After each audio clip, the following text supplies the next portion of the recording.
To Actually Anything. It's the podcast that's actually about anything. And welcoming back for a third time, we got Peter Deliteris over here. So I think we kind of decided,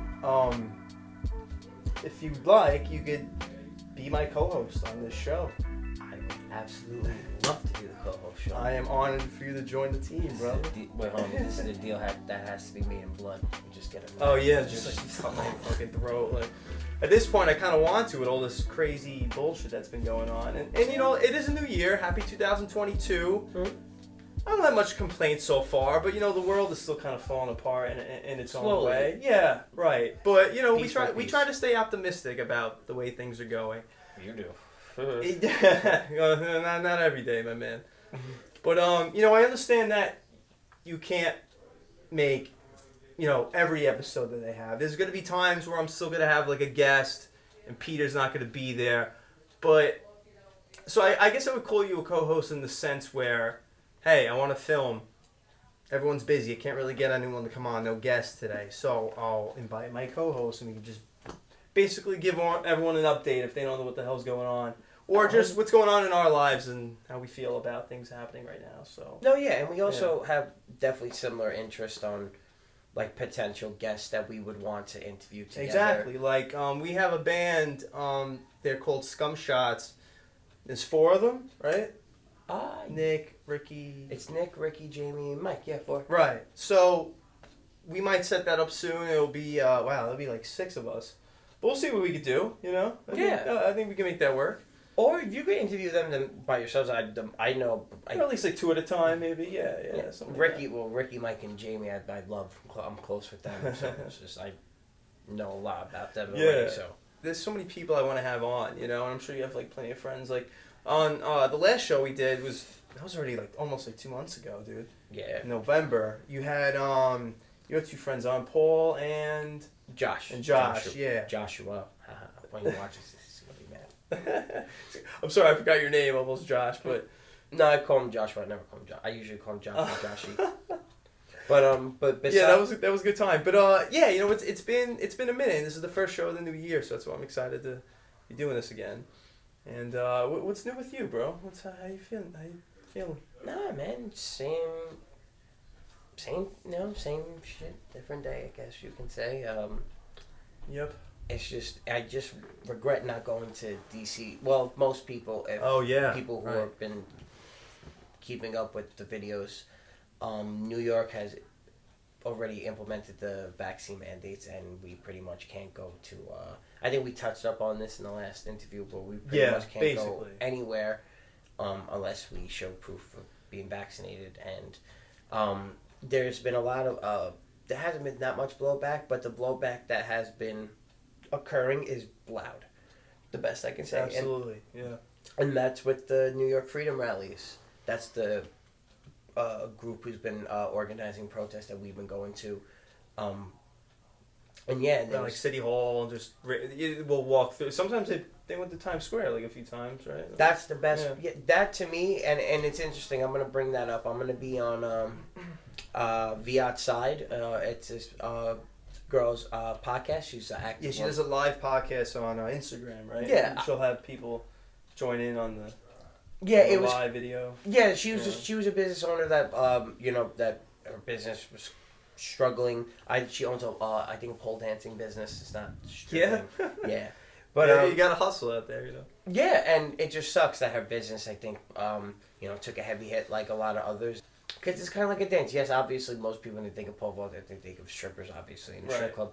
But, yes, there are some moves. But it's also a dance, too. It's also pole dancing. It's also not erotic. It's just, the girls aren't wearing G-strings, you know what I mean? It's not like that. It's just basically a fun, things for housewives to do.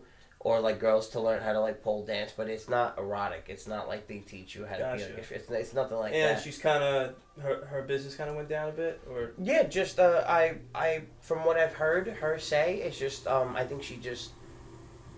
think I'm butchering it. I think she now teaches from home, or she has another studio. But I think she lost a lot of money because our studio had to shut down. And a lot of people, the same thing with this girl Sylvia, she owned, I think, like a Pilates. Her business she had to shut down one of her businesses. And a lot of people, same thing. A lot of people, also teachers and nurses, that lost their jobs. And and that's just New York alone. Yeah. So people have just been getting fed up with all this for a very long time now, especially going into like a third year. And that was the whole point of what was going on yesterday in D.C., the capital of America. And, obviously you know that if you live here. But if we have any foreign viewers, yeah, that's what D.C. is. Or people who've never read a book, all right? If you never saw Independence Day, all right, you don't know what D.C. is. Yeah, good point. We were debating the night before, or 2 nights before, on going, like so bad. But from New York, it's like a 4-hour drive. And if you're lucky, I feel like it could be even longer with all the traffic you get around like certain times. It was just cold. It was just cold. You know what I mean? If it was warmer, then I feel like a lot more people would show up. There's estimates that some people said there was about 20,000 people that went. Wow. And some people say insane. Yeah, and then some people said there was about 35,000 that went. So who knows? But it was more. At least at the end, there was more than 20,000. It was at least 15 to 20,000 people who managed to show up in Washington D.C. It was a complete. Because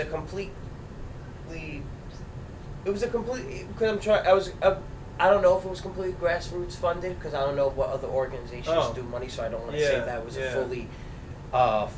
fully like organically grown protest. Well, which it was in a sense, but I don't know what other like institutions were back. You know what I mean? So I really don't know. We were they had a live stream on thehighwire.com. I guess they do that a lot. I never heard of the site before, but I might go check it out if they do something like that again, like another type of live. Yeah, I really don't know. I don't know it was much cool. about Highwire, yeah, me neither. But yeah, so we couldn't be there in person, but we definitely got to see a whole lot on our phone, laptops. I was on my laptop watching it. I was great. streaming. It was awesome. Yeah. I think it was very inspiring. Like obviously, what we're trying to fight for, especially those people that were there yesterday. It's not something that's going to happen overnight, But you see these people, you see how passionate they are about trying to just basically unite us all again. They were all there in peace and solidarity. And it just goes to show, like, that's really all we want at the end of the day. Like, we don't want to have to fight. We don't, like, there's no need to be, like, such division in the country right now, and even in the world. And I think they were 100% proving that yesterday. And I think they definitely got the message across. And like I said, are we going to see changes anytime soon? I don't know, but I think slowly but surely we are. And they're really realizing that too. And I think that's what really got those about 30,000 people out there in the first place. If they really didn't believe we were going in the right direction, I don't know. Maybe people would have. There's people that I feel like giving up sometimes, but. When I see that, I feel like, why should we? There's still people, like a lot of people, more than we can imagine, that are trying to stay positive too, so why shouldn't we, right? Like, you're such an optimist. I love it. No, I agree with you. By myself, I'm not, though. It's bad. Like, when I'm alone, I'm like the worst. It's like, oh, you think this guy's like suicidal? I was like terrible. I think the world's ending every day I go in my house. Nobody understands. To me, it's tell me, Peter. Tell me. To me personally, it's a lot of problems, and sure. And it's not just okay. For me personally, it's what I've noticed, and this is just strictly what I notice. The majority of people that are now coming out from the progressive left, quote unquote, are now pretty much aligning their views with what we've been saying now. And I forgot, I think her name was Bree Wace. I don't know her name, but she was on Bill Maher 2 nights ago. And she was basically saying what we were all feeling. That how she did everything that she felt that she was supposed to. She locked down, she got the vaccines. And she pretty much said that the masks don't work. She was like, we were lied to, that the vaccines don't work. She was like, so all these people now who are showing their vaccine cards going into restaurants, You know, you can still get it from someone that has COVID-19 Right. that still was vaccinated. So now, to me, it's amazing that all these people now are like clapping. Where if I would have went on that show and said that about 2 weeks ago, or maybe even 2 months ago, I would have been considered a lunatic. You know, and how dare me even voicing a second opinion about everything that's happening, and I would have been labeled every name in the book. I would have been labeled. We in the last podcast we mentioned Aaron Rodgers and who was the basketball player too? Kyrie Irving. Right. And you said Rodgers was on whose podcast just recently? Pat McAfee, I think. Okay. He was a former. I'm bad with names. Sorry, kill me. He was a former kicker in the NFL, and he has a popular podcast. I think he works with Barstool Sports now. I like Barstool. Me too. I like Barstool Sports. Pizza Review, all that. Yeah. Pizza Review. I like Dave Portnoy. He's been a few times. He was right up the block from my house. I would like to meet him. They're cool. I like to work there if I could. That'd be cool. Aren't they based in? They have an office in the city, don't they? Yeah, I would work unpaid if they needed someone. I'll clean. Yeah, like an intern or something. Fuck yeah. I'll clean. I won't even give advice on teams. I'll be like, hey, look, I'll just clean. You just tell me to do something. I'll do it. Don't ask me for anything. Yeah, pretty much. Fuck it, right? I think I just need a job. But yeah, I brought him up because even Aaron Rodgers said I don't think he's been vaccinated yet. But basically, what he was saying is, you know, if you can't question science, then is it really science at that point? It isn't. No, it's not. It's not. It's not. But now here's the thing. What I was saying before about how it's a problem that just doesn't step from one thing. It's people have to understand that science has manifested into a religion, and a lot of people, when you say that, mainly kids on the left or young people, they roll their eyes when you say that because they think of, but they don't even think of anything when when people just reactionary, and certain words when people hear, they just automatically words have meaning. Yeah. So like George Carlin said it. He said we do think in language, so the quality of our thoughts and ideas can only be as good as the quality of our language. So if you're a person who is very anti-religion, you roll your eyes. Anyone ever like mentions the idea of like going to church, going to mass, or even like holding hands and praying before they eat their meal. You know what I mean? If you're just ignorant to that, for whatever reason it is, you just get triggered every time you just even hear like certain word religion. You automatically, all the worst aspects of religion, there are good aspects you can never see. There's no bad. There's yin and yang and everything. You can't say that there's no good without bad, and vice versa. So when you just people hear the word religion, they just think of everything. They think of crusades. They think of all. They think of all the like groups like the Westboro Baptist Church. They think of all like the church's history and hatred of gay people, of women, and all this, which is true. But they get lost in their anger, right? And they get blinded by exactly how, like for me, science is a religion because there's a lot of ideas and theories that go way beyond this conversation. This stems from another theory that goes with archaeology. It's a whole argument for a different day, but the repercussions of this ideology of being closed-minded to anything that goes against your political narrative or your team is gonna basically, at the end of the day, completely destroy us. Yeah. People just want authenticity. They want someone who's real, and at the end of the day, they believe that whatever you're saying, you believe too, and you're not bought. You're not part of it. You don't have a script.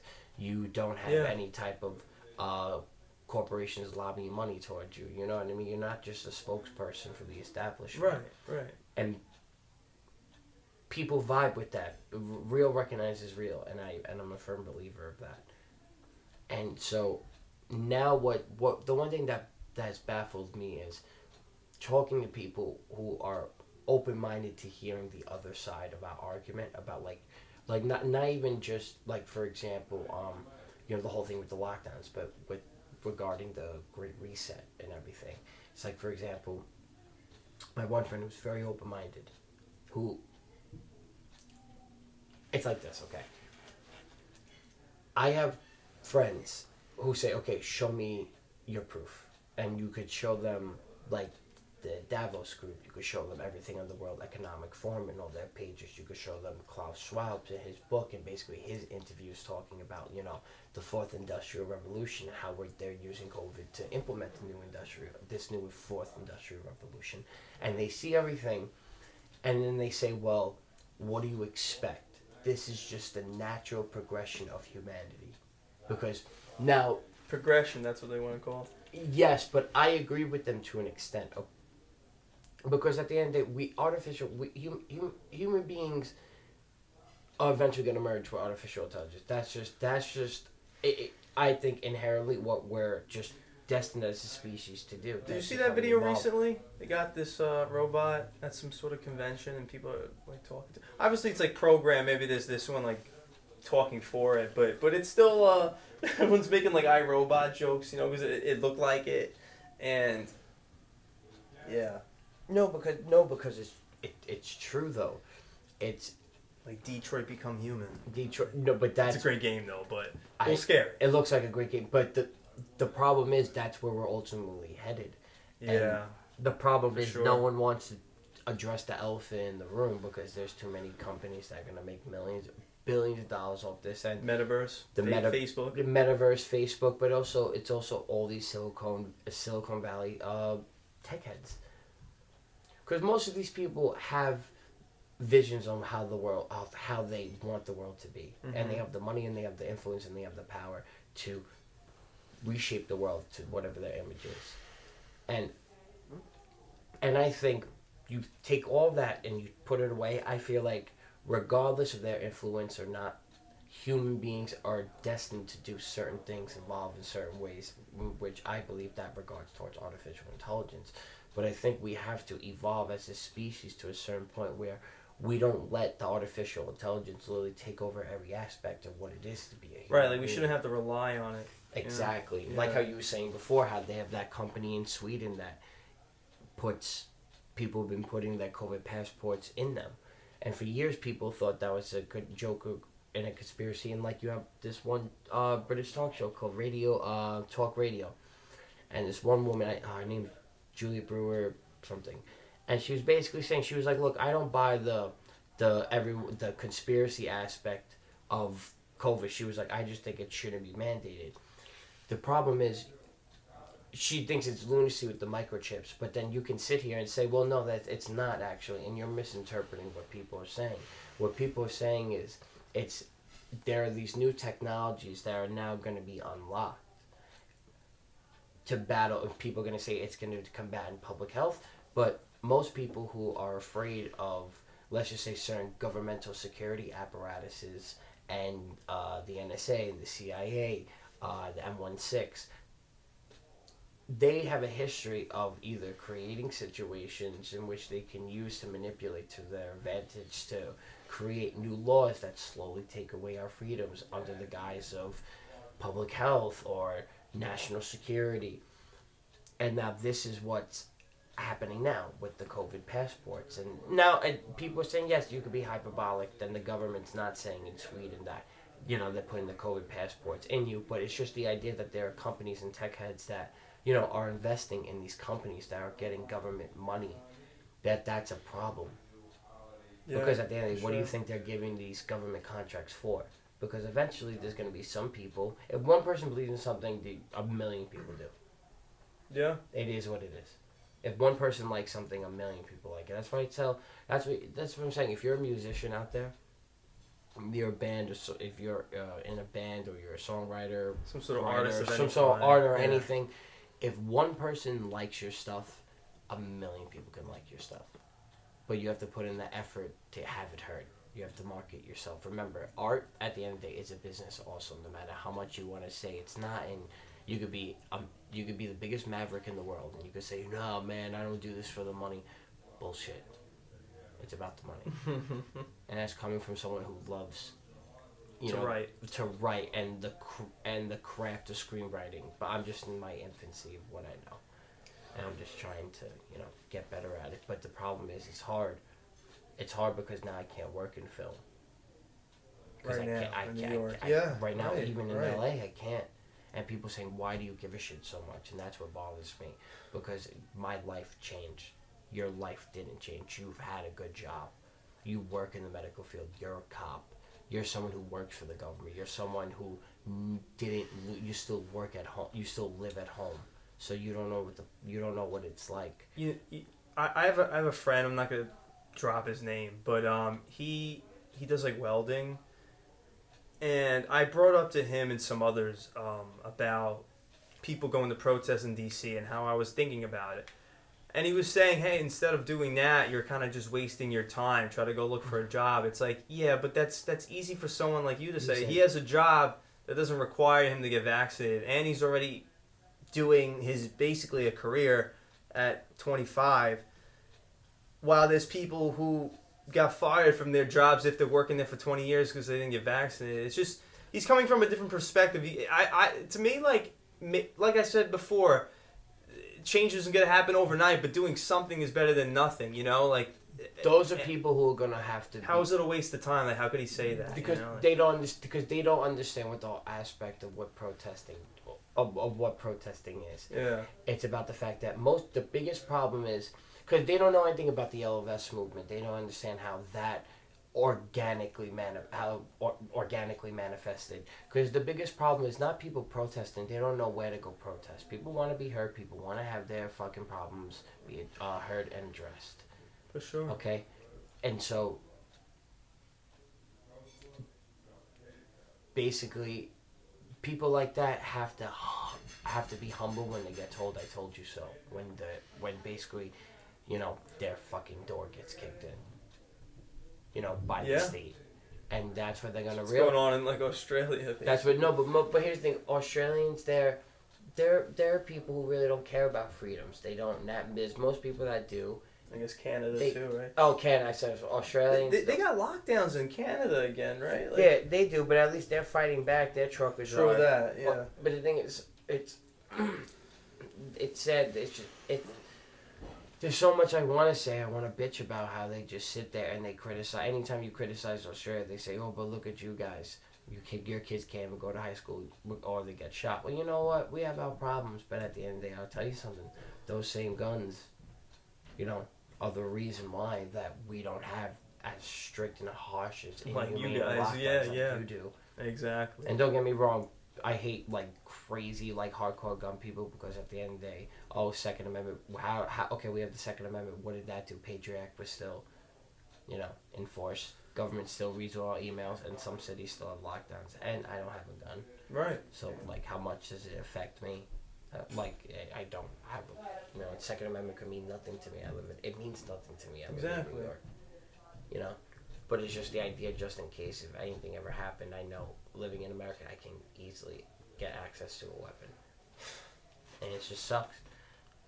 It just sucks. How long ago was that when they basically gave up their guns? Was that like years ago? Was that recently? It was, I think, in the 90s after... In the 90s? I think it was in the 90s after a major mass shooting down involved children. Oh, wow. They said no more guns. And then they're like, okay, and they just handed over their guns. So you can't even own one? Like, even if you kept it in your house, like, you can't even... I am honestly not too familiar with Australia's gun laws, but I know it's very strict. You can't even own, like, 0.5% of what you can own. You know, here. they're not making it easier in New York, too.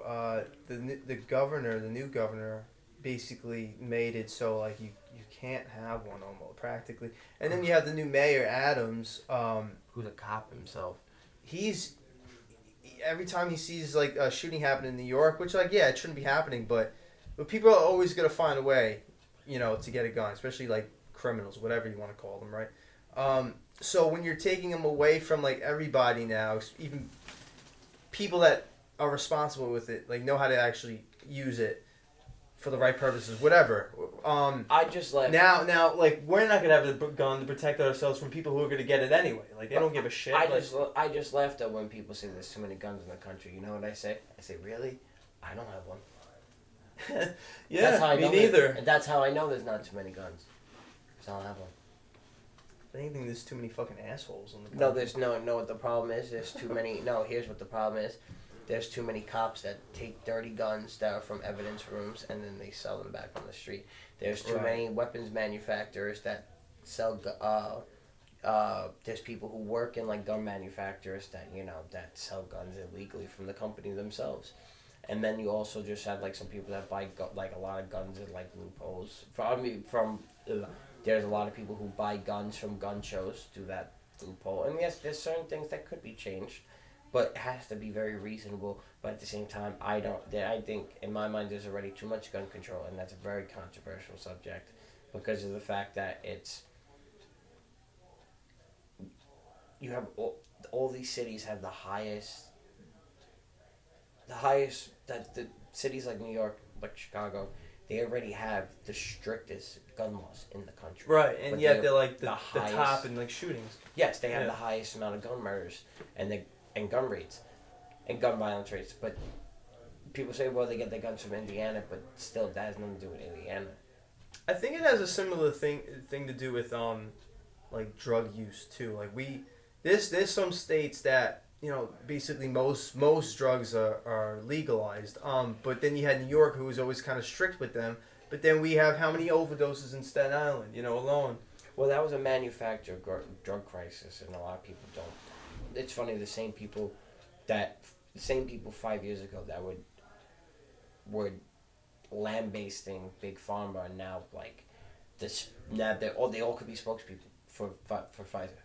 Yeah. To get the vaccine. Yeah. And it's just, do you understand like the Slacker family caused like your cousin to overdose? Do you understand like the Slacker family caused your uncle to OD in a fucking Wendy's parking lot or a Perkins parking lot? Yeah. Like, you understand what I'm saying? Like, what do you think about them opening up these safe injection sites in New York? I agree with you, but that's the last thing that we need. That's the last thing we need to do. Right. It was the last thing we needed to do, and now it's just obviously decisions like that are going to anger a lot of people. They angered me because of the fact that it's to me the biggest threat we have are the mandates. I don't give a fuck about anything else. I don't care about anything else. I just want these mandates to end, and I'm going to do everything I can to make sure that these mandates end, not violently, of course. Everything peacefully. Yeah, absolutely. And I think, like I said, the people in D.C. yesterday, they showed how we could be very peaceful about it, and we want to end this thing peacefully, Who was that doctor that was on Joe Rogan? Because he spoke yesterday. Malone? Is that how you pronounce it? There was two. There was Peter McCullen, I think that was his last name. Yeah. And Robert Malone. Do you feel like you got anything out of their speeches, like when they talked? Like what? No, their goal was your favorite presenter, speaker? No, their goal was the Joe Rogan shows, because that's when that's when they had the opportunity to have their true colors revealed and be criticized by Joe. It's a good point. Instead of like maybe. Yeah, that's where they were giving a fit. They were speaking to a fair and honest person, in my mind. Yeah, I feel like with Rogan, that's when he had the opportunity to be questioned by Rogan. Not be questioned by Rogan, but that was when the opportunity... Be more himself. Not be more himself, but that's when he had the opportunity to be, unveiled, so to speak. Right. If Joe thought he was full of shit, or if he was lying, or if he was manipulating data, Joe would have called him out on it, Not in a crazy way, like, I think you're full of shit. No, but he would have just, politely, in a civilized way, in a typical conversation way, he would have said, no, look, I disagree. Here are the statistics that in his data that's saying, But yeah, people like Joe are very important right now in the world, because absolutely. if it wasn't for Joe, and also people like Jimmy Dore, because Jimmy Dore actually he had Robert Malone on before Rogan. He did, right? He did, yes. That's cool. Didn't Twitter ban like Malone's? Yes. They banned him on Twitter. Page and I think maybe not Rogan. But no, I think they did. Actually. No, not Rogan. No? Rogan's still on Twitter. But that guy they did. They banned Malone. It's ironic too, because isn't he one of the inventors of the? Okay, now when people say inventor, it's basically he didn't create the vaccine. His technologies, his research that went in his research was used in helping develop the mRNA vaccines. He didn't create that means he didn't work on this vaccine. He's not like some he's not a rogue doctor that created the vaccine and then was like, no, this is horrible, they're trying to kill you. No, it's not that. Right. What he's saying is, his technologies, his research was used in helping develop future mRNA vaccines. Not saying that it's not saying his research was the gold standard, but it was just one part and a long-lasting line of research that was used. So I feel like that definitely says something if him of all people is speaking out more or less against it, right? Yeah. It's basically he built a part. It's basically imagine you have a car. Yeah. He built, let's say he was a person who built an engine. You know what I mean? But I'm not saying that doesn't mean he built the whole convertible. You know what I mean? Let's say you have a convertible. Just because he's the person who designed and built the engine specifically for a convertible doesn't mean that he built everything else. Right. You know what I mean? He like specs and like the specs, the designs, the tires. Right. No, he just specifically built the engine, which was one aspect of the convertible. Now, the engine, you could say, is a very important part. And that's where the debate happens with Robert Malone and how much of his research is actually... How much of his research should be credited for helping develop they got now. The mRNA vaccines. Right. So, but it's just interesting. They're like people like Jimmy Dore, who, it's funny now, are being completely lambasted by the left, and he's being labeled an anti-vaxxer, even though he got the vaccine and got an injury. Did he? Yeah. There was they had pictures from yesterday. That's one of the reasons I wanted to go to. Even you have a camera. We wanted to get like pictures, photography. That would have been great for that. But I saw a picture yesterday, and some guy had a sign. It said, "I'm vaccinated, but I don't agree with mandates." That's cool. You know, I like seeing that because it's we don't have it. Like, you know, I've even said before, like these people especially, they don't care if you get vaccinated or not. They just want that choice, you know. But I feel like now you got people trying to just speak up for everybody, and they get being called anti-vax, like Jimmy. So you ever seen the video on YouTube that went viral years ago about these animal rights activists went to like a chicken hatchery, and they cuffed themselves to the machine to the shredder. Oh yeah. And they told the cop, press the button. It was a bunch of chicklets, like they were about to be killed, and he was like, "You press the button," and the cop was like, "No," and they were like, "Why?" Because you can't, right? They're like, "You'll eat it, but you don't like what's happening behind the scenes." And I feel like when most people are, you know, once the curtain's pulled, and most I don't think I'd be able to do it either. You know? I wouldn't be able, but in a survival situation, absolutely. But in a situation, I wouldn't be able to. No. But when most people, when the curtain's finally pulled, and people finally show what's happening behind the scenes, people will, in my mind, will generally do the right thing and the humane thing. But the problem is, until they're given everything, until it affects them directly, they're not going to care. Or they're going to keep being in denial about it. And that's a lot of people too. A lot of people are in denial about a lot of things. It's like we're expecting a country. We're expecting people who are in denial about like their health. But then they'll go to like McDonald's and like... But they don't expect, but when you talk about the mandates and everything that goes through them, like they're just in denial about the fact that they're in poor health, the fact that they have a terrible diet, the fact that they don't eat salads, they only eat red meat every single day, they only eat pork, chicken, steak every single day. They only eat foods that contain high sodium. You know what I mean? No nutrient. It's nothing. So it's like they're the last people that should be telling us anything about.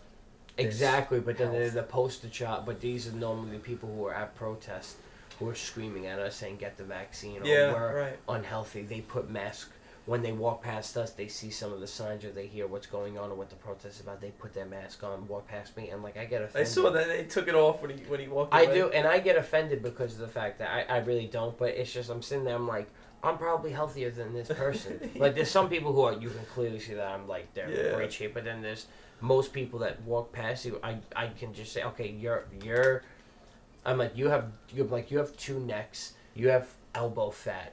I'm like you're too skinny, and you know what I mean. I'm not, and the thing is, I'm not pointing out people's flaws to be an asshole, but I'm just, if you're gonna sit there and say that I'm unhealthy, I'm gonna make you sick, as you haven't taken you haven't taken care of yourself at all when it comes to health and nutrition for at least 15 years, or some people their whole bloody life.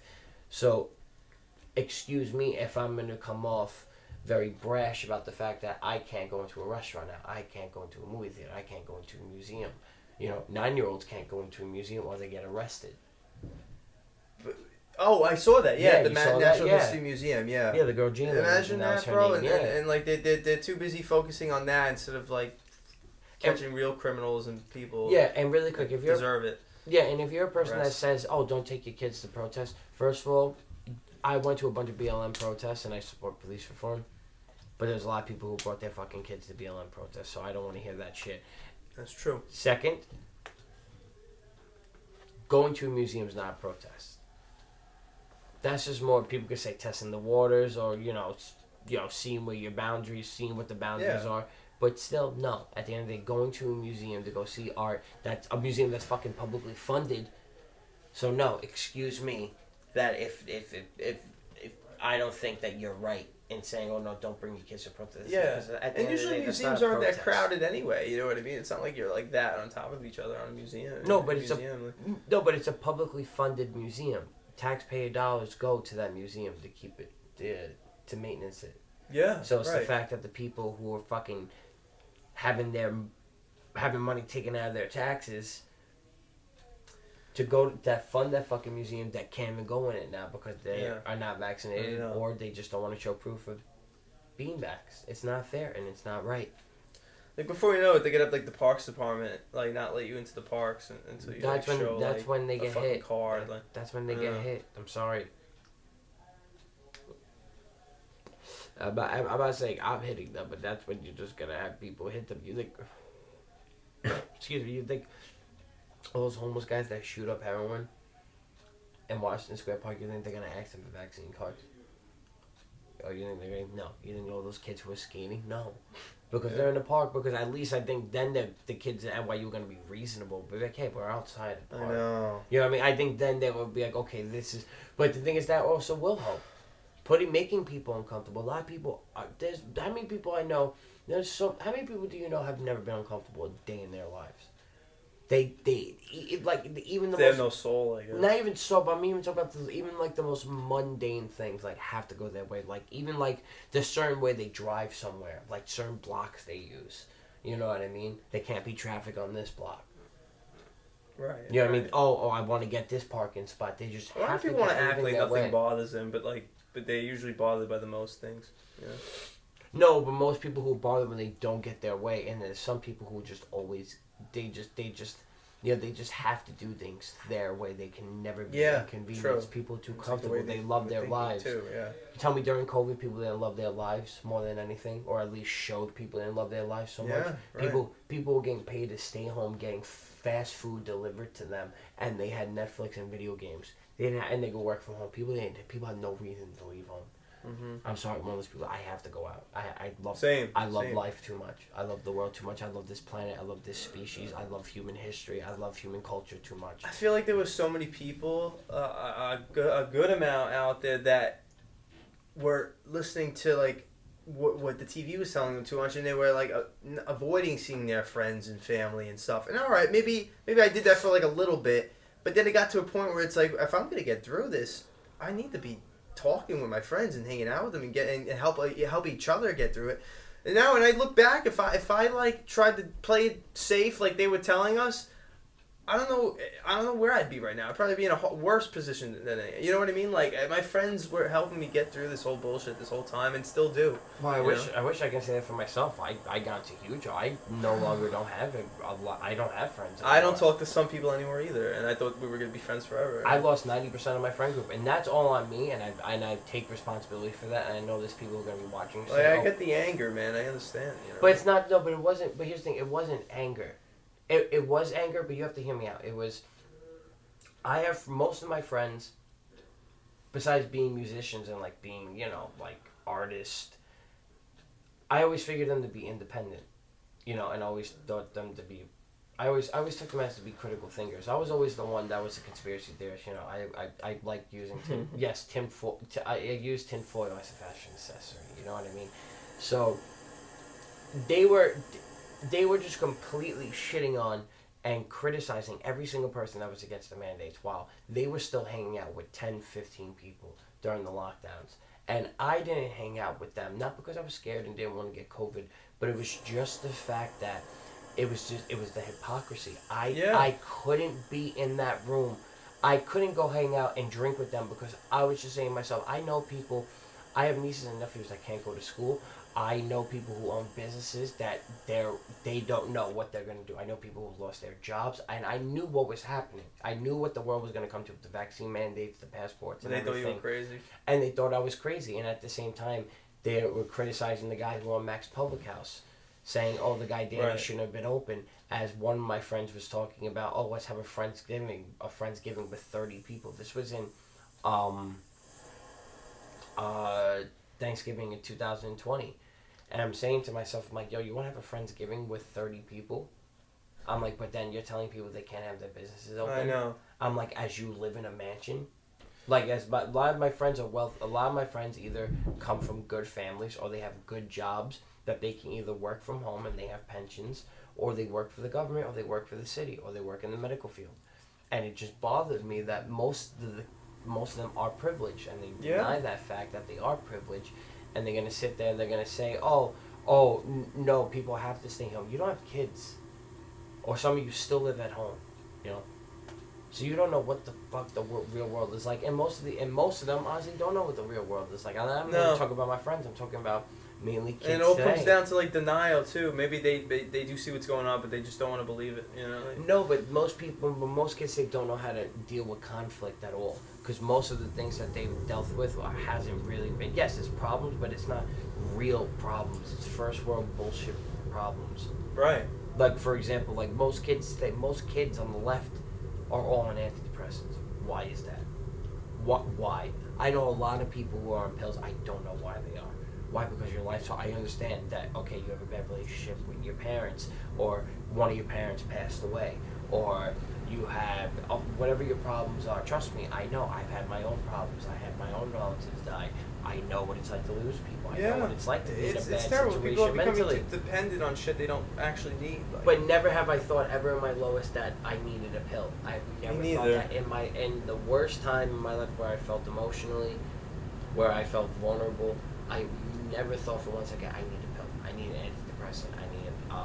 I need something. I feel like what always helped me was going to talk to people, like friends especially. That's why therapists are a thing, you know. But I just got over it. Not even got over it. I just eventually whatever bothered. I just either accepted it, whatever is bothering me. I either can't change or I can change. I just have to change it. Yeah. So I was just watching this video recently, and this guy was basically saying how terrible. Maybe his kid goes there. He didn't say that though, but some school in Oregon or something.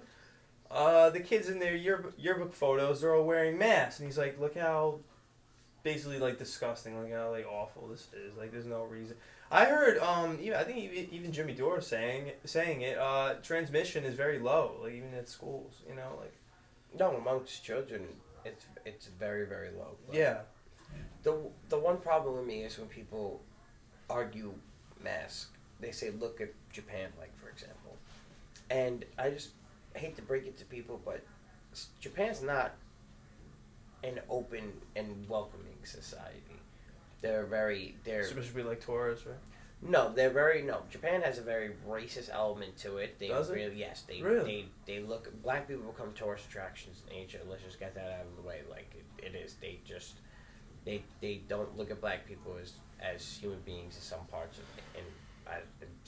Asia. In Japan, for example, there are some bars that you're not allowed in with tattoos. Because there's a lot of gang fights with the Yakuza there, so they don't allow people with tattoos to go in anymore. And a lot of people wear masks. Well, Japanese society, American society is very different. They value work and worth ethic inherently more than we do, which is very admirable. But at the same time, it's not okay when you have a society that doesn't believe in being paid for overtime. There's no overtime in Japan. Right. They don't tip. In Japan, people sleep outside.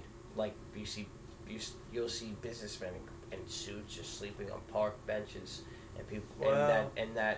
and no one bothers them because over there It's that like normal almost. That's crazy. It's viewed as, oh, that person's been working hard, that they just fall asleep where they are. That means it's very weird. Are they like that far from their homes or like? No, it's just people just fall asleep everywhere. They just get wow. tired. There's no That's real. crazy. With them, it's like when you do work there, you do it.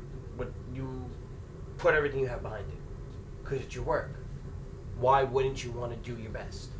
And for example, there's no overtime. It's just why would you get paid? If this is your work, you have to do it. Then you're not expected to be paid. You know, they had a whole generation of people throwing themselves in front of subways. New York has a problem with people getting kicked in front of trains. Right. But Japan, if you notice, they have like barriers in front. They have barriers that block people.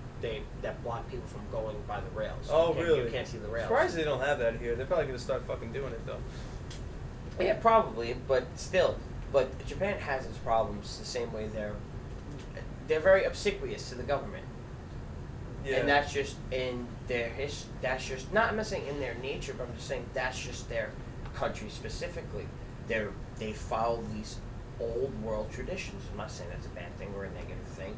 I'm just saying they're a people that are used to following a higher authority, and that higher authority is usually the government. And I feel like that's what like parents are doing here in America. So even if it's not necessary to do these things to your kids, they still feel like, well, we gotta do what we've always done, what we would do when we were younger. You know what I mean? If we were told to do something similar to what's happening now, like but just go along with it. I don't know, just do what you think is right, I guess. But over there, yes, they do wear masks when they're sick, which is a nice thing. Which right, I feel like people could do. There's nothing wrong. Good reason too, but at the same time, like, there's nothing wrong if you're. Well, now here's the thing. It also depends on the mask you're wearing. Also, there's statistics that are showing that cloth masks. Some don't work at all. And 95. So basically, if you're home, here's the thing. I look at it as if I'm sick, I don't go out. I stay home until I feel good, and then I go out. Good, that's responsible. You know? But the problem is in Japan, the reason why they wear masks has there's a lot of different reasons. You know, a lot of Asian countries, air quality is a reason. People cover their face up because of acne. They wear, a lot of people don't know that they wear masks to cover their face acne. A lot of people don't want to be seen. A lot of people also they have bad teeth. Some people are very shy. They don't like people looking at them. They're very self-conscious. There's a whole bunch of reasons, and I'm going to go out on a limb and say Japanese people are not as outgoing as, I guess. I'm not saying they're not as outgoing, but the cultures are vastly different.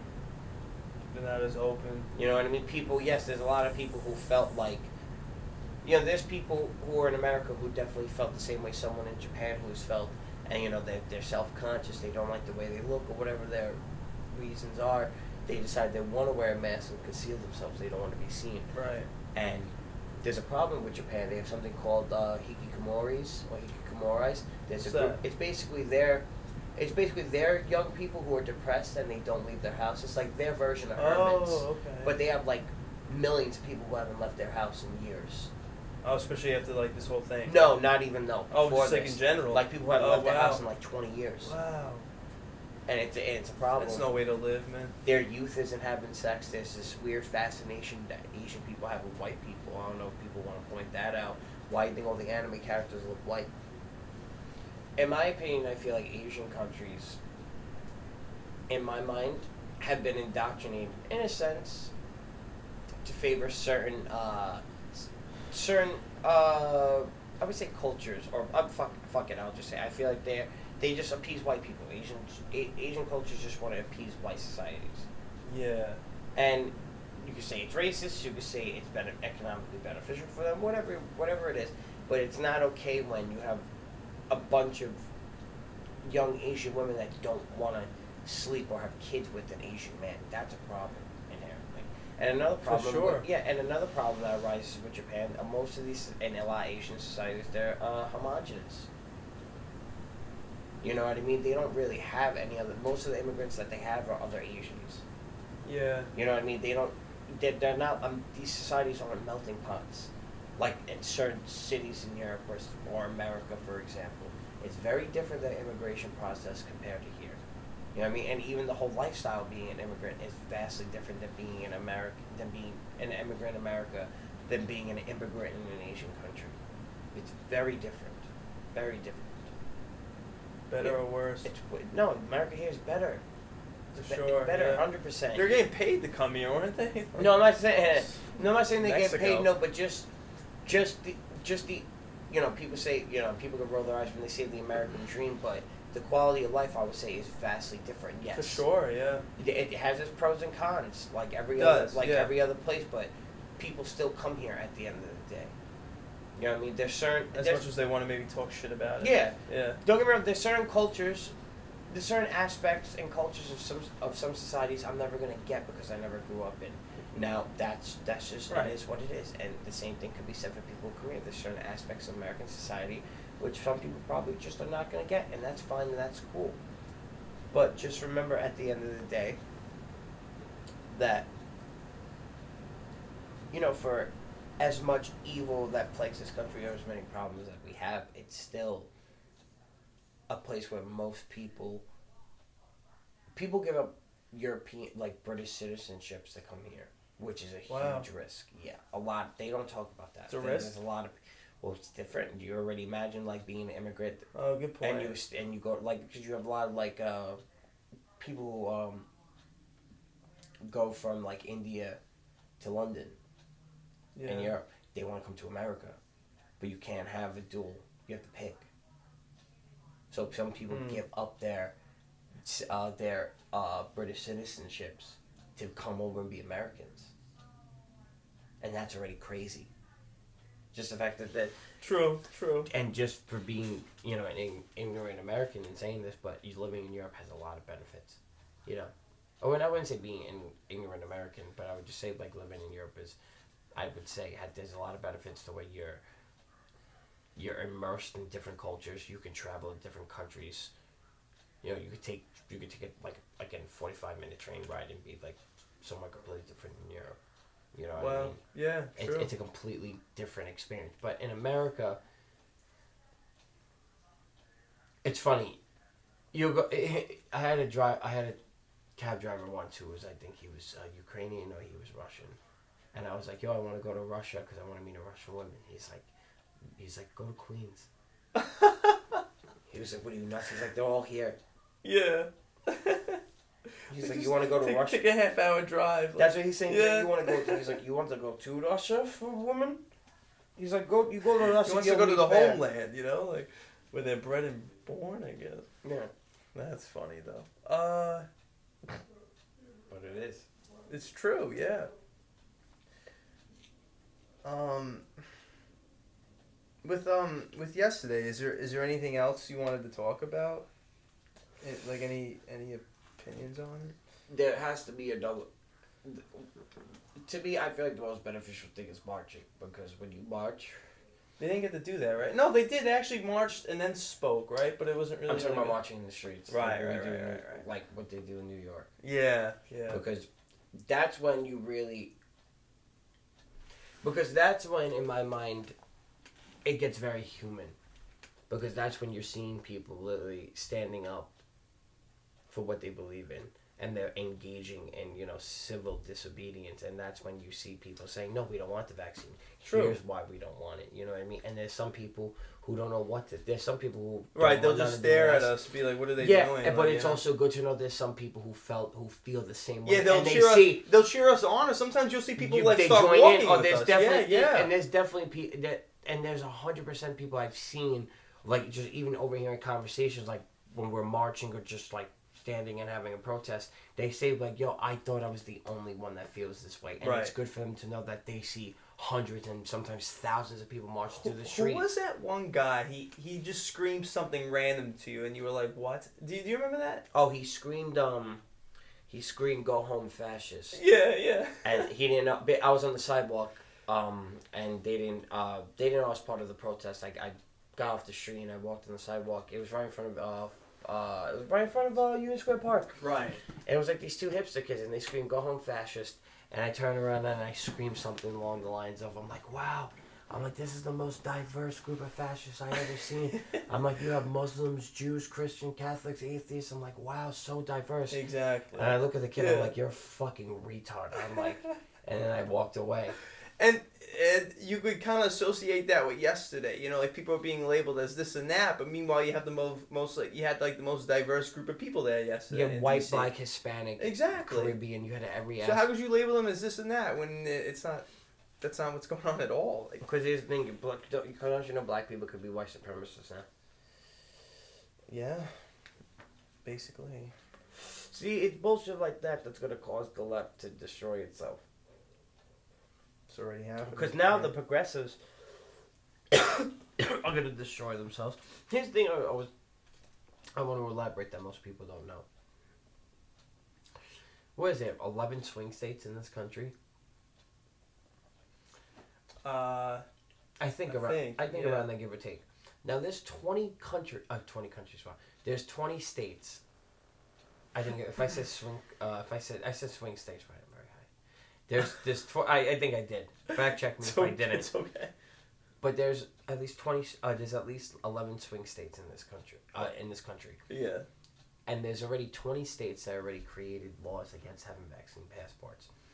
And now if the Republicans are gonna, in my mind, I think the Republicans are gonna win the election in 2024. Everyone thinks there's a big red wave coming. Well, it's because of the fact that you have to look at those. Your vote doesn't matter unless you live in a swing state. And now I would say, I think out of that list. That's why everyone's going to Texas and Florida, you know? Like, yes, but you have Florida, Ohio, and a bunch. I don't know the exact list, but I think you have also a handful of swing states that are already states that pass laws that are now allowing vaccine mandates. Okay. So you already know that if you're if you're on the left, if Democrats are running a candidate that's automatically going to start talking about having vaccine mandates, they're not winning any election. They're not winning those states at the very least. Well, and even if you have and now here's yeah, the thing. right. In years to come, you see, look, we got this new guy Adams. He's the new mayor of New York, but he's horrible. Yeah, but it's just because it's New York. It's hard to like get people to change their votes or their opinions. Well, most people didn't know, vote. man. Well, here's the thing. Most people didn't vote. That's true. A lot of people for mayor. didn't. They didn't vote. It was like I think like only 500,000 people in a city of 9 million. I don't think that guy Curtis is perfect either, but I liked him, and I think he would have done a whole lot of a better job. I'm voting for any person that. Excuse me. I am voting for any person who is against the mandates, and then we take it from there. Absolutely. And he seemed to be. He wanted to get everyone their jobs back. You know, like he should have been now. But it's funny. But it's funny how the UK. Of course, he didn't win. You know. But it's funny how in the UK, for example, Boris Johnson. The only reason why he, basically lifted all the mandates is because all their. Oh, and the masks, right? They lifted everything because the whole government was caught at a party. They would say it wasn't a party, but they were drinking wine, having cheese, and having a meeting when everyone else was, as they told everyone, no, you couldn't go to funerals, no, you couldn't go to weddings. Everyone's seeing the hypocrisy. Yeah, everyone's staying home. So they. And what's happening here too with the administration? You got them like doing whatever the fuck they want. Everyone, Gavin Newsom at the restaurant, at that very high end restaurant. I forgot what it was called. Obama had a party. Had a party. Then you had Nancy Pelosi at the hair salon. So, dude. Like, fuck them. Just do as I say, you know? Yeah. But now but in the UK, well, in all Europe, you have some countries. Yeah, you said they're protesting there too, right? There's protests everywhere, but you have some countries that are lifting all their mandates. You have some countries that never even implemented any type of vaccine mandates, and you have some countries that are becoming so tyrannical that they're now fining unvaccinated citizens. In Canada right now, there's a huge protest for like 39,000 truck drivers. Yeah, because they're trying to implement a law saying that if you're a truck driver, you're a Canadian truck driver, and you go back and forth from the U.S. to Canada, you have to quarantine, and they're like, that's unreasonable. You can't do it. We can't do it. Yeah, because they're always, especially them, they're always on the road. They can't just not. Like 2 weeks. Like, what are you talking about? That's what I'm saying. saying. They're on the road for 2 weeks. Like, you know, like so. Yeah, that's crazy. And then now that's all being but that's not really being censored to Canada. That's being talked about all these people being labeled, oh, they're nuts. And the truckers union there supposedly said, oh, we don't support it. I don't know. But the whole thing behind that. And the same thing with Australia. All those people were brainwashed into thinking that Novak was somehow wrong in the situation, even though, there's a lot of Australians that are fighting back, but it's not enough. And then you got Sweden. I was listening to Russell Brand. He's another guy I like to watch his videos on YouTube. He was talking about how Sweden is introducing, or I think they've been, little like microchip that you put in your hand, and basically it acts as your ID, your wallet, your whole life, pretty much. And now they're saying like it could basically be your vaccine passport too, because everyone's like, oh, I got to carry this thing around, I'm gonna lose it. But it's just really insane, because I think it's gonna get to a point where they gotta try to do that everywhere. And if you don't get it, people are gonna be like, "Oh, what are you, an anti-chipper? Like you don't anti-chipper? Just get it, bro. Like it makes your life easier." Blah blah blah. But it's funny because like when they were demonstrating it in this video, the guy was like, "Oh look, yeah, it scans my hand. I can open the door. It scans my hand. I can open the fridge." And even like Russell Brand, he's like, "But these aren't even things of an inconvenience. It's like, who cares? You're just opening a door. Like now you need like a chip to." I don't know, but I just think it's insane. Like I've never had a problem. Like even now, like I like having my wallet and my phone on me and keys. Like it's not like that's not hard for me to do. I don't necessarily. I get worried about losing it, sure, but I'm not really personally that bad with losing stuff. So, well, what they're doing there is testing the waters, because they want to get how many people are going to go along with it. They want to get people used to the idea of these technologies existing. They want people getting used to the idea of them getting government implanted eventually. Yeah. But it's not a bad thing. It's like the same thing with Neuralink. It's like Neuralink has the potential to be bad. You know what I mean? Yeah. The government potentially could create technologies like that where they could extrapolate memories or create false memories. You know, they could do a lot of things. Bro.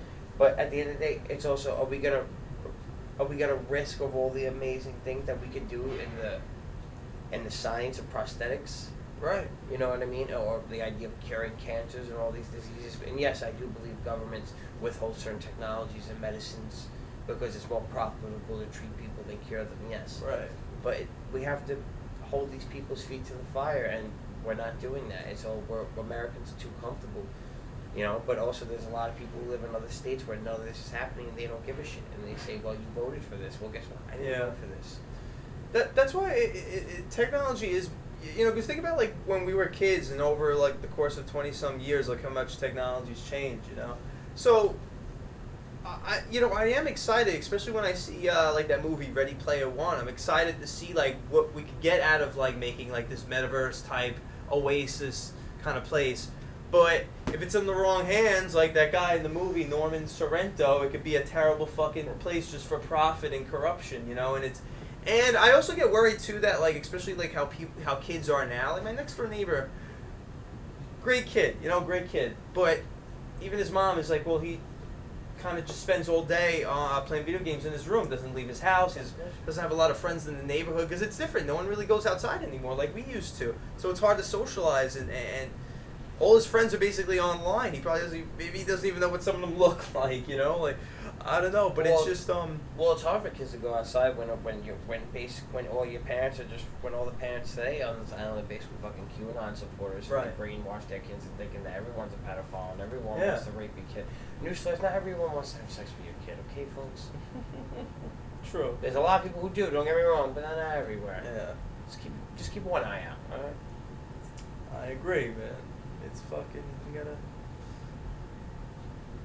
gotta watch out for them, bro. Yeah. Let your kid get muddy. Let him get scratched up, fall from a tree. Hopefully it's not that high. You know what I mean? But let him scrape a knee. Like you know, it's a part of. Just be honest with them. Part of growing up, bro. Like just be honest with them. Let them be a little rebellious sometimes. You know, just be honest with them. Don't shelter them, and especially right now. Exactly. Because right now we're at a pivotal point in not only this country but in the species. We need strong-minded people. We can't have any more weak people. And that world is full of weak people who are afraid of confrontation. They avoid any type of confrontation in life. They are easily submissive. They are obsequious to any type of authority.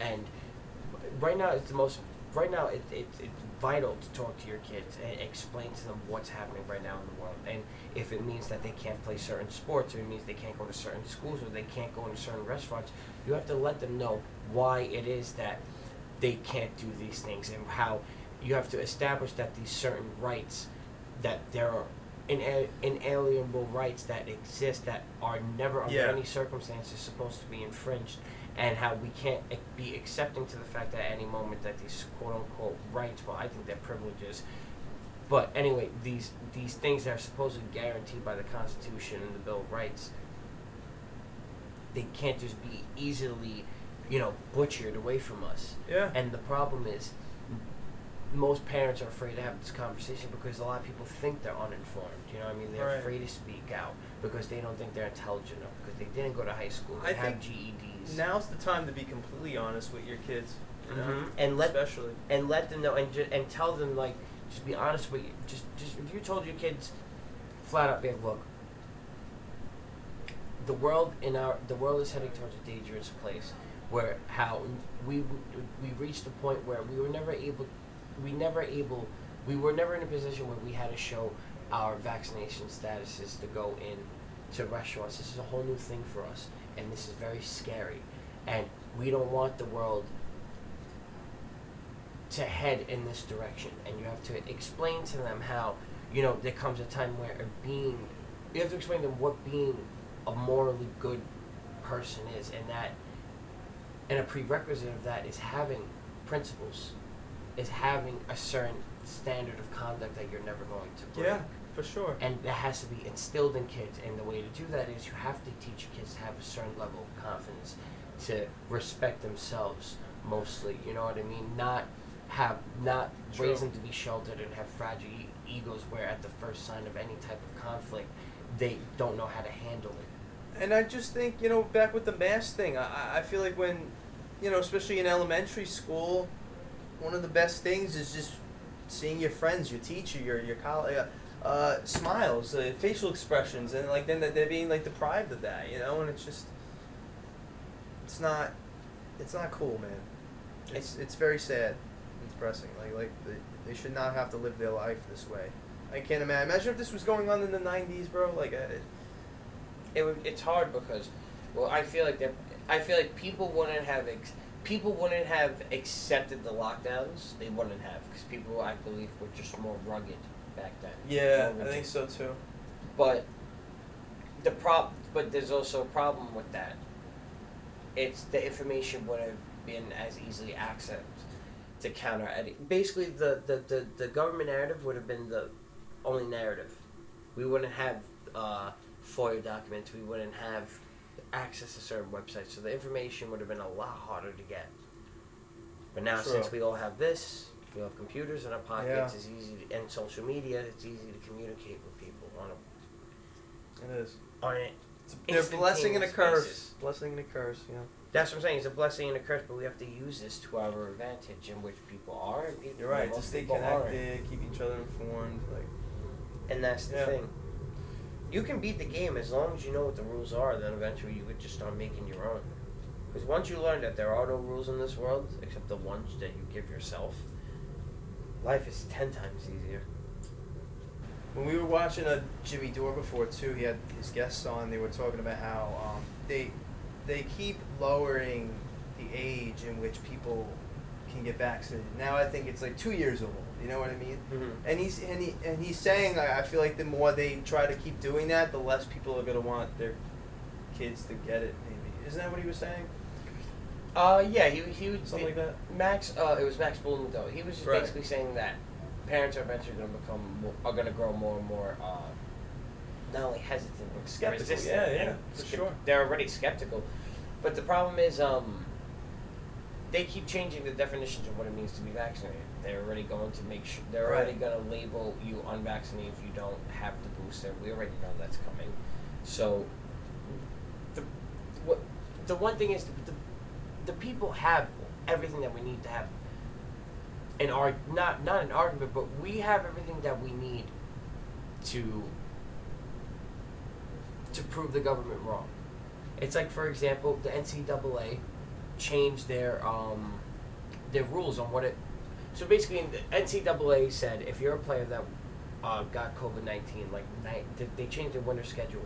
I'm not their winter COVID protocols, and basically, if you're a player who was diagnosed with COVID-19 like 90 days, I think after that the protocols were implemented, you don't have to quarantine. You were declared fully vaccinated. So why is it that in college now you really don't have to be vaccinated, but to play high school sports you have to, or the same thing with the NFL. Like they don't. I forgot. Some states and some counties are restricting high school football and high school sports and traveling sports. But why? If the NFL could do it, it's all about money because these are billion-dollar corporations, which is fine. Especially with the Super Bowl coming up too, right? Like one of the biggest days of the year. Which is fine, but we can't come at the NFL and he's all, yes, we know they're greedy, but we can't be mad. This is, the saying a broken clock is right. Yeah, twice a day. Twice a day. Yeah. This is a situation where these corporations just happen to be right. Where why shouldn't there be packed out stadiums filled with people screaming? If you want to wear a mask, go ahead. If you want to get the vaccine, go ahead. Same thing with its players. If you want to do whatever you think it's best for your body, your health, and your family, then do it. All right, but stop judging people who don't want to do the same thing. But not even judging, but why are you going after people? Why are we going after institutions and organizations that have no political power, but they just happen to be, let's just say, for example, high school football is really big in southern states. And also northern states, but it's like a religion down south, especially in Texas. No, for sure. Especially in Florida. It's very big. It is. But they don't like the idea of just people getting together and defying these COVID restrictions, or most importantly, they're going against the narrative. Exactly. And that's the biggest problem because it's disastrous for their agenda. I feel like at the end of the day, most people could hold a certain level of pragmatism that they know something's up, but it's just up to them whether or not if they want to do something about it, if they want to be the change they want to see in the world. And most people don't want to do that. They're just too comfortable. The world's changing, man. With some people, the world hasn't changed at all. You find some good point indigenous tribes in Papua Florida. New Guinea, like Florida. No, but yeah, you're right. Like there's some people that probably don't even know because they don't have phones, cell phones. They probably don't even know about COVID even existing. You know what I mean? Yeah, that would be interesting. I feel like that's got to be a thing. Like you said, some of these. Now imagine all these tribes started getting it. This whole narrative happened a year before COVID, and it was with the flu. Hospitals would be overrun. We had field hospitals that were made. We were putting flu patients and other patients in these hospitals and these hospitals that we built. So this narrative has been around for a very long time. Yeah. But to me, it was different this time because it was greatly politically driven. It was. That's why I felt like it had. I don't like the fact that it happened. All happened around the election too, like this. But more or less. Even if you're someone who voices some type of reasonable concerns about there being anything wrong with the election, you're labeled a conspiracy theorist, right-wing Trump supporter, even though you didn't vote for the man. Never vote for the guy. Didn't vote for him either time. Vote for Bernie Sanders in 2016. Then I voted Green Party 2020. I did not vote conservative, and I'm no longer. I feel like I don't even care to anymore. I feel like it never makes a difference anyway. Only in a swing state, but I'm no longer. The only reason why I had to register as a Democrat was because I wanted to vote for either Bernie or Tulsi, but that's not happening anymore. So now I'm just an independent, voting for whoever I want to vote for. I'm a free agent, kid. I wanted to ask you. We don't have to dwell on it too much, but what the fuck is going on in the Ukraine right now? Because I'm a little. Need a little more detail about it. I tried looking it up. I kind of got the idea, but I was still a little. What? It's just another proxy war that the U.S. Get involved in. Just basically the U.S. military-industrial complex just wants to get another war because war is the most profitable thing in the world, and they just want to contain the stronghold that they have. But so basically, to keep it short, Ukraine. Okay. there's a lot of Russian citizens in the Ukraine. Ukrainian and Russian culture are very similar. There's a lot of Russians that are Ukrainian and vice versa. And basically, long story short, I think about 5-6 years ago, in the Ukraine, they had a very pro-Russian president, and a lot of people didn't like that. They wanted more money, and they wanted a president to be more Ukrainian bound and have like the money be.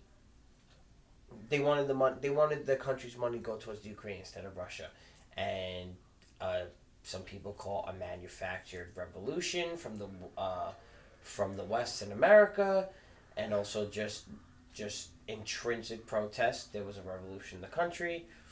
Then Russia invaded Crimea, and now they've been fighting over that, and now tensions have been growing. Now, Putin has been saying, look, he doesn't want a war. He's saying you guys are being the aggressors. Now, they want the Ukraine to be part of NATO. But supposedly NATO doesn't even want the Ukraine to be part of NATO, so this whole thing's a waste of time. It's just scare tactics. There's not going to be a war. It might be like they're actually going to send troops over there, no, right? They probably would refuse to go anyway at this point. No, they would go because they're true. It's their job. They'll do what they're ordered to. Yeah, you're right. But at the end of the day, it's just nothing more than just, certain powers behind the scenes just trying to, to promote certain agendas or just have, certain pieces on the board. If anything, we shouldn't be giving it so much attention, maybe, right? No, it is a problem, but it's a problem that we're manufacturing and making worse. You know what I mean? If it's not helping that we're organizing coups and revolutions in all these countries, and then just for the sole purpose of us just implementing a government that's going to be more friendly to us and sell us oil at a better price. The whole thing is about oil, because the problem is Germany and a lot of other countries really don't want to get involved because they get their oil off the Russian pipeline. So they really don't, especially France, Germany doesn't want to get involved in this. I think it's either Germany or France, but I think it's Germany where they really, I don't think, can get involved. Or I think it's France because they get most of their oil from the Russian pipelines, and they don't want to have any problems with Russia because they don't want to see they don't want to see any type of economic sanctions hurt. I feel like they also don't want any more problems with the world again. True, but Putin doesn't really care because Putin knows he's the third biggest superpower in the world. Yeah. But it's still, at the end of the day, it's just nonsense. There's bigger stories ahead. This is just nothing. Just to more money. The world is very divided, but I think one thing we can at least agree on is that Spiderman No Way Home, incredible movie. What do you think? We saw it together, Peter and I. Oh, it was good. It was great. I loved it. Dude. It was a very good movie. Very, very. It played off nostalgia a lot, but it was in a good way. Yeah, right. I guess you could say it was like a fan service, but they did handle it well. They did everything right with the multiverse, and now it's... Spoiler alert. Go ahead.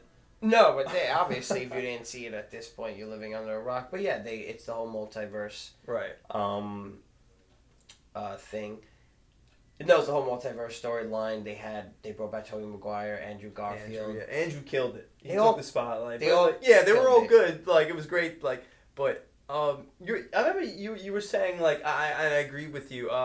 The way they brought them back could have been maybe a little better. But it was funny, but, I'm not, mad about it, but I think they could have changed it slightly. I don't like how they made Ned, suddenly he could do what Doctor Strange does. I don't know if that's, trying to lead to something, but... That's a whole storyline supposedly that they're building where he's gonna become an arch nemesis of Spider-Man. Oh. So they with the whole Hobgoblin or something. Something like that. Yeah, there's a whole interesting. With the multiverse, they open many doors. There's many storylines that they can now do. So it's just gonna be interesting. Yeah. They won. Marvel clearly won.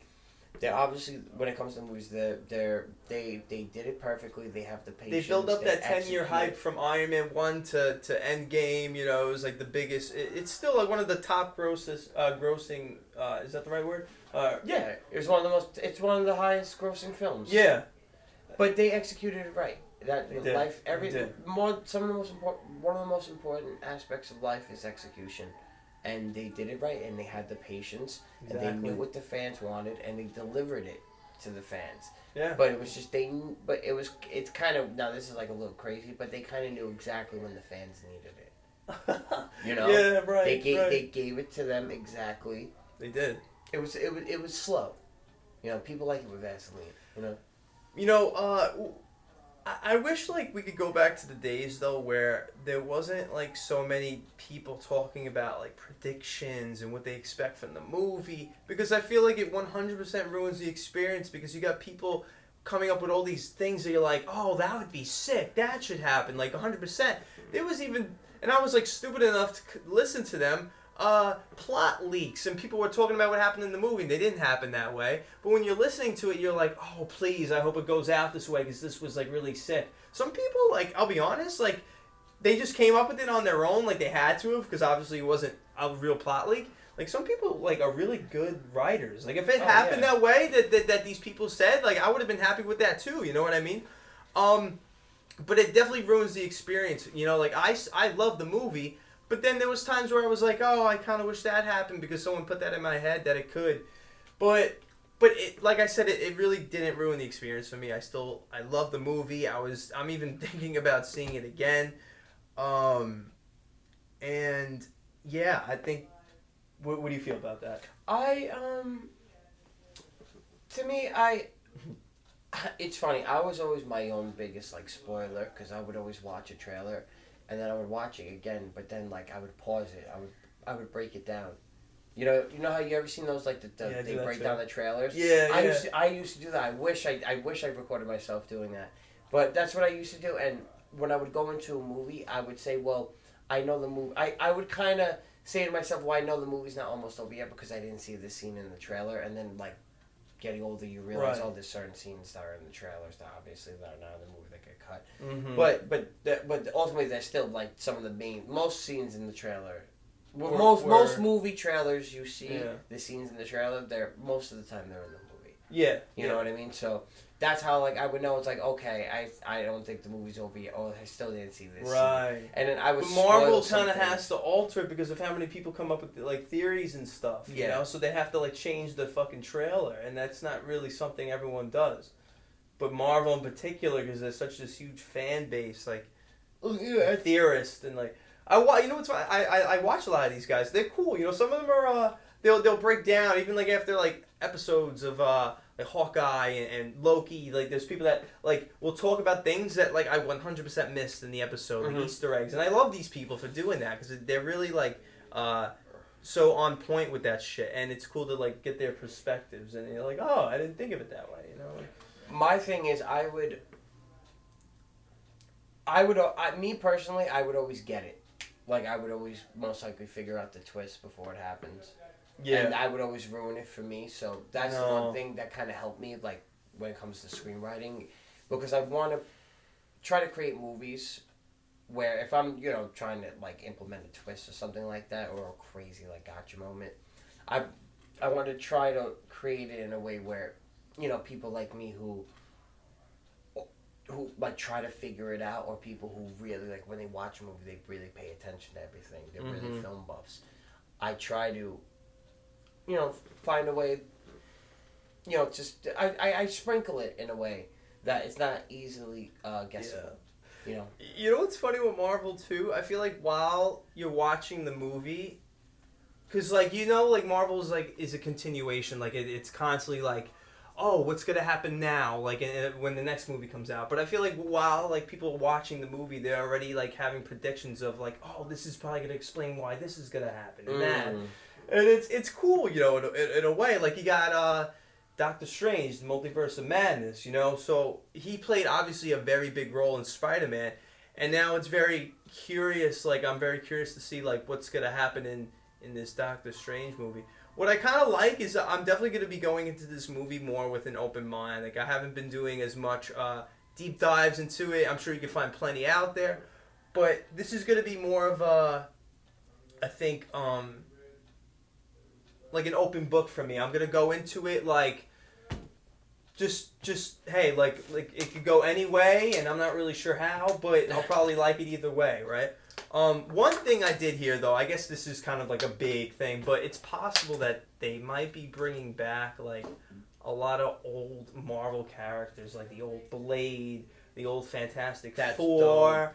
They might. I heard Tobey Maguire possibly. All these the old X-Men guys just to make these cameos. It's not taking up the whole movie, and just like random things like that, and they might even like die. You know, like I don't know. People would like to see that, but it's kind of just it's like a nostalgia thing again. You know, it is. But it's cool because, like, now, like you were saying, like, they got this multiverse. They could literally do basically whatever the fuck they want. I think it's really cool how they introduced it.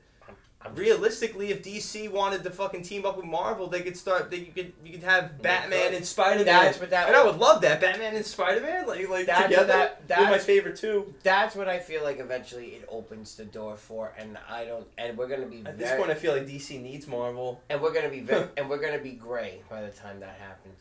The amount. Yeah, I know. By that point, it might jump the shark anyway. I wouldn't even want to see that contract. I don't think I would either at that point. You know, like I thought it sounded exciting at first. And even what two superheroes, if eventually even got to that point. The only one I can see doing the crossover is Deadpool.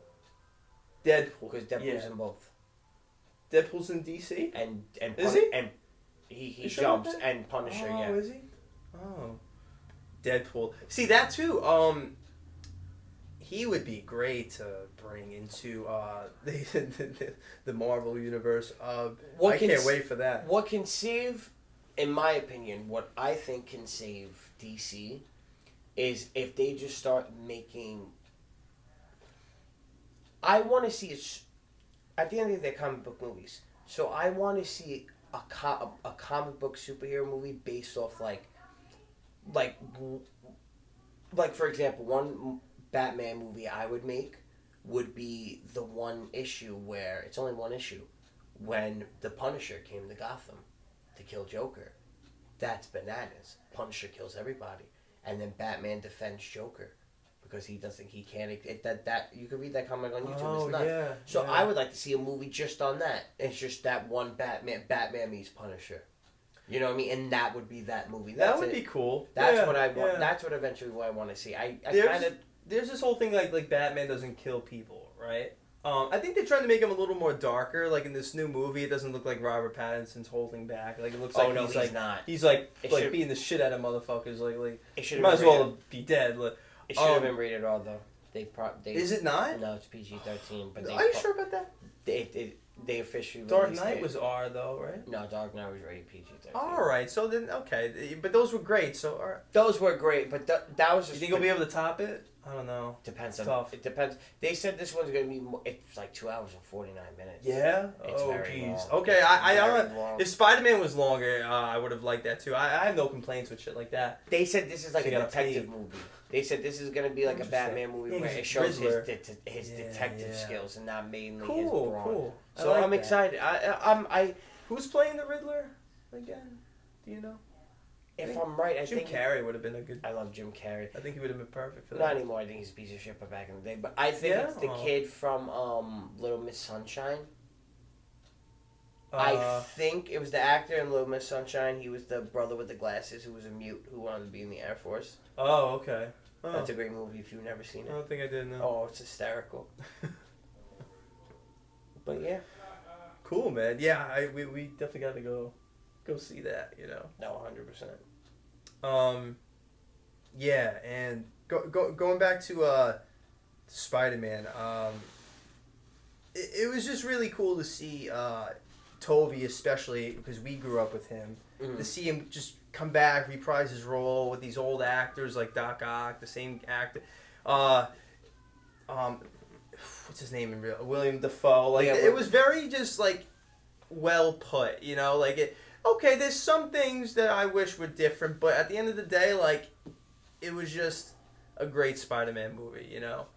And I feel like that's something like most people out there could 100% agree on. I'm happy that there's now rumors that Andrew Garfield now might get a Amazing Spider-Man. Yeah, right, and he deserves it. He deserves it, which would be awesome. It's because I feel like it is disrespectful that every other Spider-Man got 3 movies. They got a trilogy. That's what I liked in the movie. They kind of like poked fun at that because they were saying how he was kind of having doubts about himself, And he had some redeeming scenes in the movie. Like one, he saved MJ. That almost made me cry because he was like kind of crying. He was like, wow, like I did it. I didn't fuck up this time or whatever. That was a great scene. And also I like when he's talking to Toby and he's like no, come on, you're amazing. He's like, you're amazing. And he says it 3 times and people are like, oh, Amazing Spider-Man 3 is coming. No, but yeah, I think if you got a third one, that would be cool. And they mentioned how he's like, oh, I never fought an alien, They might get that new Venom. Maybe he'll fight. Well, who knows? I don't know what they're going to do. I like Tom Hardy's cameo at the end. Yeah, me too. That was funny. But who knows? It's just... Yeah. Sky's the limit for Marvel. Absolutely. At this point, yes. There's no way around it. Sky's the limit. They won. And who's telling like where Doctor Strange is going to go? Like that's going to be a really exciting movie too.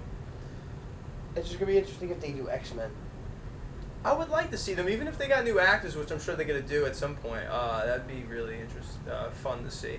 I've been watching Daredevil again. You ever see that on Netflix? Oh, I love that. Yeah, it's good. I just started it again. And they had Daredevil in the movie, and that was a big scene. That was awesome. Kingpin was in the new Hawkeye show. I gotta watch that. No, it's not rated R. My bad, whoops. No, trust me, Facebook and already. Yeah, right. Like it's impossible to avoid it. My 2 favorite shows are my 2 favorite Marvel movies ever? Are well, Judge Dredd is one of the greatest comic book movies ever made. I think he's Marvel, so I'm throwing him in there. Dredd is one of the best, but it's not. It's very underrated, so that's why I just had to give it a shout out. But it's not up there with my top 2. It's Blade 2.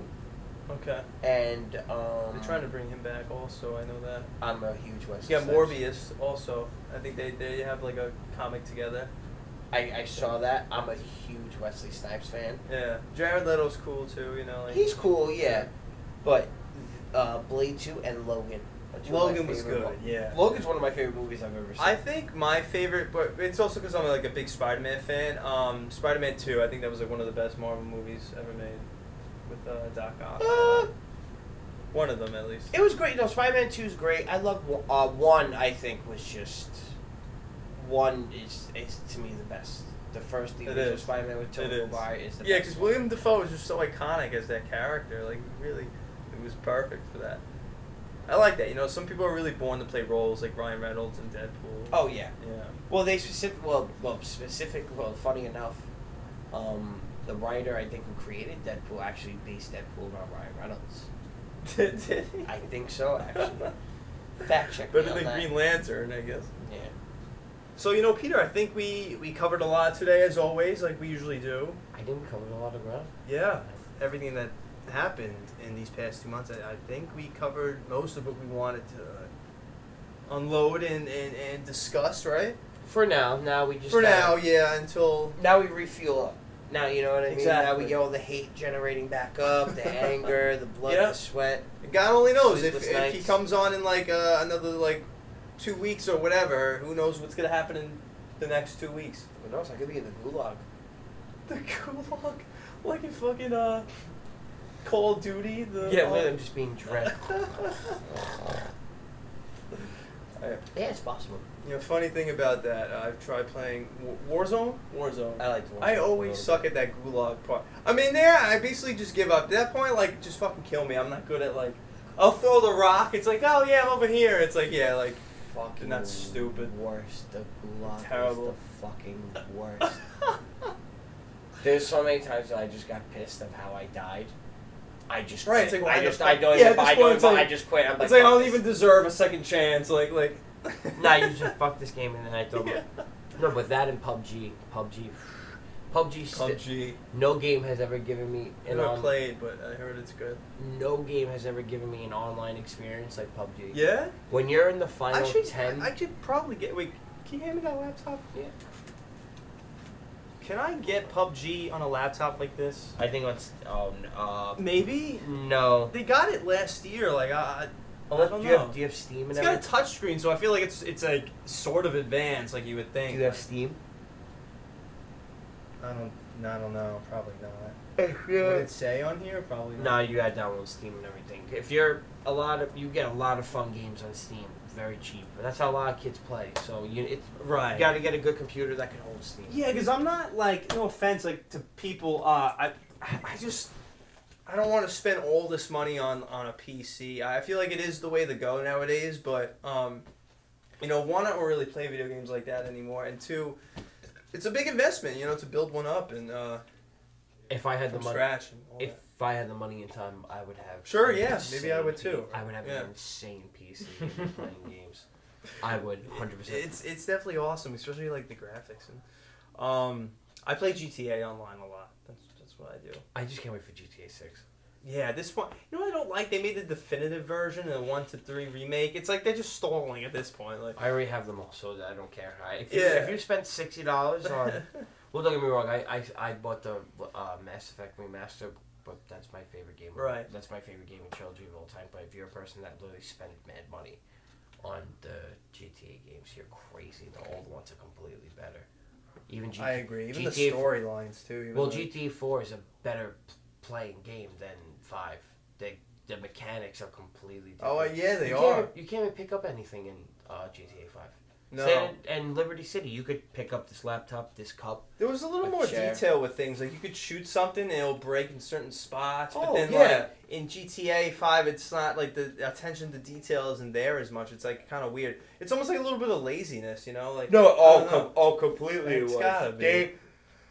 That's why they keep recycling GTA. Hey, don't get me wrong. I still like playing it, but it's, like, at this point, like, we all They went want for... They went for they went for more flair.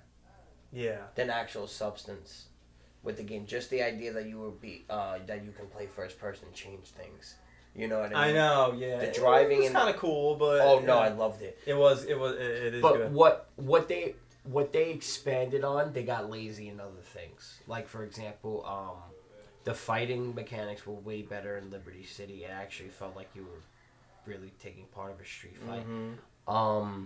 The driving was way better, way more realistic. Yeah. Absolutely. Even the radio was better in Liberty City. I think it was funnier. You know what I like? They usually update the radio online. So you get new stations, new conversations on the talk radio, other funny stuff.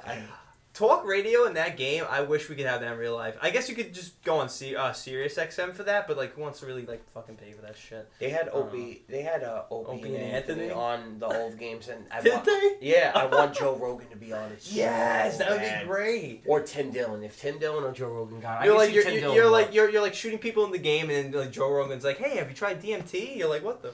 I just want to listen to Tim Dillon. I just want to shoot cops as I listen to Tim Dillon talk about fake business. I'll get nothing more out of life. Yeah. Shit's gonna get crazy with that metaverse thing. Like, imagine, like you've seen Ready Player One, right? Yeah. So imagine, like, that, where it's that immersive like that, and now you're playing a game like GTA, where you're basically like, oh, I'm, like, right there. Like, why would you want to leave? That's what I'm saying, and I feel like unplug? That's why I feel like it's gonna be a bad thing. It's like, look, in this game, like, in GTA, good example, I got like this beautiful fucking apartment. You know what I mean? That's what I'm View saying. of the whole city. Why am I gonna go back to like? Look, I'm not like I love my home, but like I don't got a view of the fucking like the beach and like all that shit. And like in a $10 million apartment. And it's funny, it costs you real money to buy that fake house. Yeah. You know what I mean? Because you have to spend. Well, time is currency. You know, right, I feel like that's the real currency, time in a sense, true, even though it's a man-made. I don't think once in that game I've spent money on anything. I just because you could earn money in the game. You could they hand out money a lot. I just like in games like that. I don't like to go out of my way to like, oh, I want a nicer car in the game. Like, all right, yeah, but I'm not gonna just spend real money on it. Yeah, or whatever. Like But was it cool when a lot of people were cheating online? They were just getting. I know. They were getting. People still do. They use this God mode. You can't kill them. Like it's annoying. No, yeah, but when it first came out, these people hacked the game and they had an insane amount of money. And Rockstar, as punishment, took everyone's money. They did? Everyone's money. Oh, no way. And there were people... See, I only started playing this like a year or two ago. No, and it was... That's what I'm saying. And it was... Imagine you were someone who played like consistently every night and had like millions of dollars in that game, you know what I mean? It was you? And then no, not me. I didn't play online. Oh, okay. To me, they already... Yeah, that's fucked up. Why, like, reprimand everybody, you know? What was it? Like, 18 months after the game came out, the online was fully ready? Please. Please. But yeah, that's why it is, like, a bad thing. People are gonna, like, forget to eat, shower, just take care of their personal, like, hygiene and health and bills, all that crap, you know? Because they're gonna be so, like, fucking into this. But I feel like that's what they want to try to do too. Like they want to make it so you could basically like work in the metaverse. Like you could have a job. In there. You're gonna see all jobs all in the that metaverse crazy very shit, soon. Man. Yeah, like it's gonna be definitely interesting to see where all this goes. And, that's gonna be interesting. I didn't even think of that. Yeah, like what imagine like the workforce of the metaverse. Yeah, they're gonna set up like offices like in the metaverse, and it's like. In a way, it's kind of cool. You don't have to sit in traffic anymore, right? You just imagine that's working from home. You could be in your room, but yeah, that is going to be imagine that's the future working from home, the metaverse. Dude, I'm telling you, bro. It's crazy. It's crazy. My man Peter, again, thank you for coming on. Sean, thank you for having host, me. Bro. Thank you for considering me. I'm excited. Yeah, there's no application. I just felt you were the right man for the job, you know? Like I'm glad I don't have to be vaccinated. No, you don't. Look, we could shake hands when I'm vaccinated, and I bet we'll be able to see the light of day tomorrow. You know. Yeah, hopefully. But not a lot of people would agree. You know, some people would think like, oh. Yeah, some people put on a mask. I can't believe they shook hands and. Yeah, they put on a mask. They're okay. They just all shake hands. Yeah, I know. Sorry, we're gonna live. Sorry, we're not 6 feet apart, but my rec room is not that big. You know, there's not a lot of space. You know, in the camera. Gotta fit on camera. We'll drink water to your ignorance. There you go. Yes. Got it right here. To counter your ignorance. How many of these people that are begging to get vaccinated, do you think they drink enough water? Well, probably drink a lot of vodka, though. Or children's blood. Do you have any last words you'd like to say before you go? To anyone that's watching and you're, doesn't matter if you're pro or against the vaccine, if you're against the mandates and you don't think it's right that you should be showing your medical history to enter any type of public facility, movie theater, museum, concert, etc., you know, follow New York Freedom Rallies on Instagram and show up to protest. You know, just do your part. Yep. Reach out and just remember, keep fighting the good fight. We're gonna win. We already won. There's millions of people in the world that are standing with us. And watch my show when it comes out. And if you want to see the video from DC that happened yesterday, and I'll give the exact date. It was January 23rd. I believe it should still be on thehighwire.com, and it's like 4 hours, right? Around there, yeah. Yeah, and if you guys just want to check it out, see how it was, you could find it on there. It's definitely pretty inspiring. You know? It is. It's a good video. A lot of good people were talking. A lot of determined people, you know? And we're going to get through it only together like that. 100%. Yeah. All right, guys. Thank you for watching. Actually, anything. Good night. Peace. Thank you for watching. Good night. That was awesome, man. Thank you so much. You wanna pack a little bowl and I'll drive you home? Yeah, smoke a bowl. All right. Quick, yeah. Awesome.